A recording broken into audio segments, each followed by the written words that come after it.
That is no vision of a distant millennium. It is a definite basis for a kind of world attainable in our own time and generation.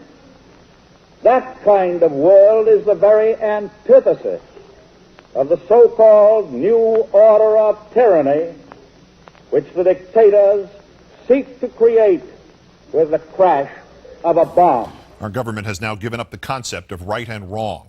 We have in this deal declared that we hold these truths to be self-evident, that all political incumbents are created equal, that they are endowed by their creator with certain unalienable rights, that among these are renomination, re-election, and the pursuit of hypocrisy. We have in this deal gone from the 4 freedoms to the 4 great hypocrisies. We have superseded Congress to facilitate $750 billion in domestic cuts, including Medicare, in order to end an artificially induced political hostage crisis over debt originating from the bills run up by a Republican president who funneled billions of taxpayer dollars to the military-industrial complex by unfunded, unnecessary, and unproductive wars, enabled in doing so by the very same Republican leaders who now cry for balanced budgets, and we have called it compromise. And those who defend it have called it a credit to a pragmatic president who wins some sort of political points, because having stood for almost nothing here, he gave away almost nothing for which he stood. It would be comical if it were not tragic. Either way, it is a signal moment in our history in which both parties have agreed and codified that the political structure of this nation shall now be based entirely on hypocrisy and political self-perpetuation. Let us start with the first of the great hypocrisies, the committee. The Republican dogs can run back to their corporate masters and say they have forced $1.5 trillion in cuts and palmed off the responsibility for them on this nonsensical super Congress committee. For 2.5 brutal years, we have listened to these Tea Party mountebanks screech about the Constitution of the United States as if it were the revealed word and not the product of other, albeit far better, politicians. They demand the repeal of amendments they don't like and the strict interpretations of the ones they do, and the specific citation of authorization within the Constitution for every proposed act or expenditure or legislation except this one. Where does it say in the Constitution that the 2 houses of Congress can, in effect, create a 3rd house to do their dirty work for them, to sacrifice a few congressmen and senators so the vast majority of incumbents can tell the voters they had nothing to do with this? This leads to the second of the great hypocrisies, how in the same breath the Republicans can create an extra constitutional super Congress and yet also demand a constitutional amendment to force the economic stupidity that would be a mandated balanced budget. Firstly, pick a side, ignore the Constitution or adhere to it.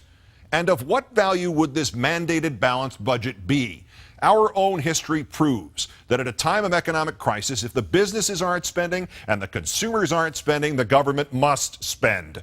Our ancestors were the lab rats in the horrible experiments of the Hoover administration that brought on the Great Depression, in which the government curled up into a ball while it simultaneously insisted the economy should heal itself, when, in times of crisis, then and now, the economy turns out to be comprised entirely of a bunch of rich people who will sit on their money no matter if the country starves.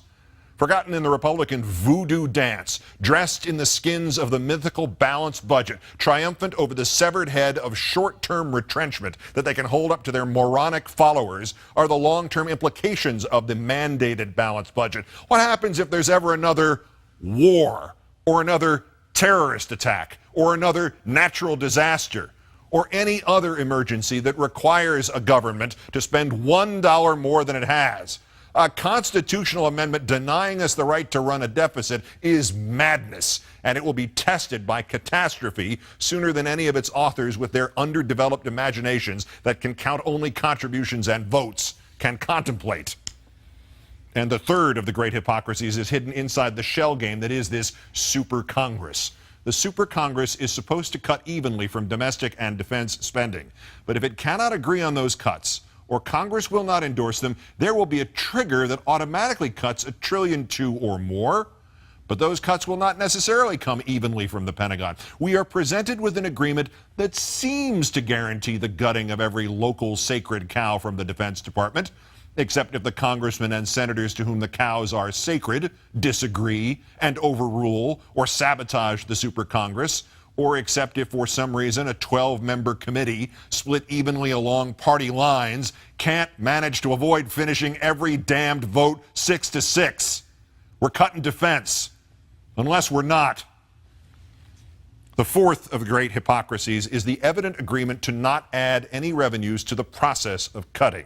Not only is the impetus to make human budget sacrifices out of the poor and dependent formalized, but the rich and the corporations are thus indemnified again and given more money not merely to spend on themselves and their own luxuries, but more vitally, they are given more money to spend on buying politicians, buying legislatures, buying courts, buying entire states, all of which can be directed like so many weapons in the service of one cause and one cause alone, making by statute and ruling the further protection of the wealthy at the expense of everybody else, untouchable, inviolable, permanent.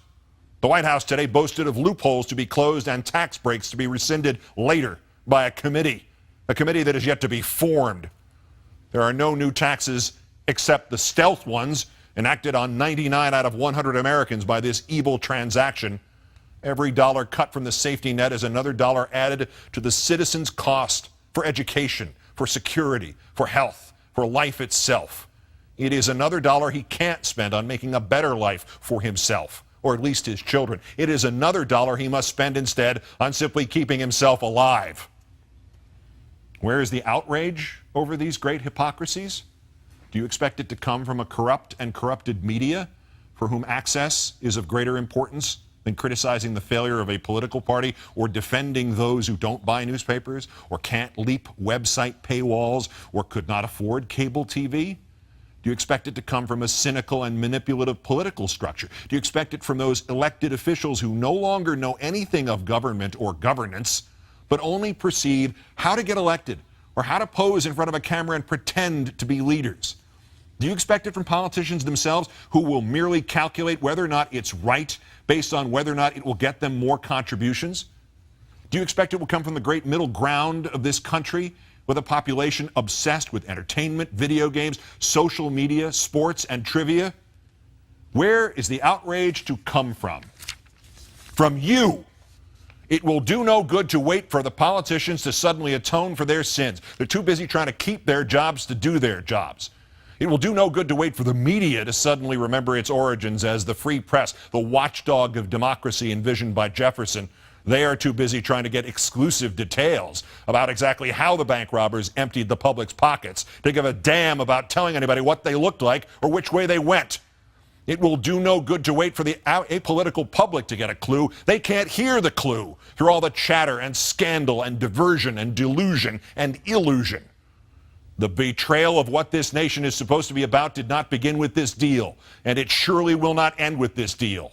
There is a tide pushing back the rights of each of us, and it has been artificially induced by union bashing and the sowing of hatreds and fears, and now this ever more institutionalized economic battering of the average American. It will continue and it will crush us, because those who created it are organized and unified and hell-bent. And the only response is to be organized and unified and hell-bent in return. We must find again the energy and the purpose of the 1960s and early 1970s, and we must protest this deal and all the goddamn deals to come in the streets. We must arise non-violently but insistently. General strikes, boycotts, protests, sit-ins, non-cooperation, takeovers. But modern versions of that resistance, facilitated and amplified by a weapon our predecessors did not have, the glory that is instantaneous communication. It is from an old and almost cliched motion picture that the wisdom comes. First, you've got to get mad. I cannot say to you, meet here or there at this hour or that one, and we'll peacefully break the back of government that now exists merely to get its functionaries reelected. But I can say that the time is coming when the window for us to restore the control of our government to ourselves will close, and we had damn well better act before then. Because this deal is more than a tipping point in which the government goes from defending the safety net to gutting it. This is wrong. And while our government has now declared that it has given up the concept of right and wrong, you and I have not and will not do so.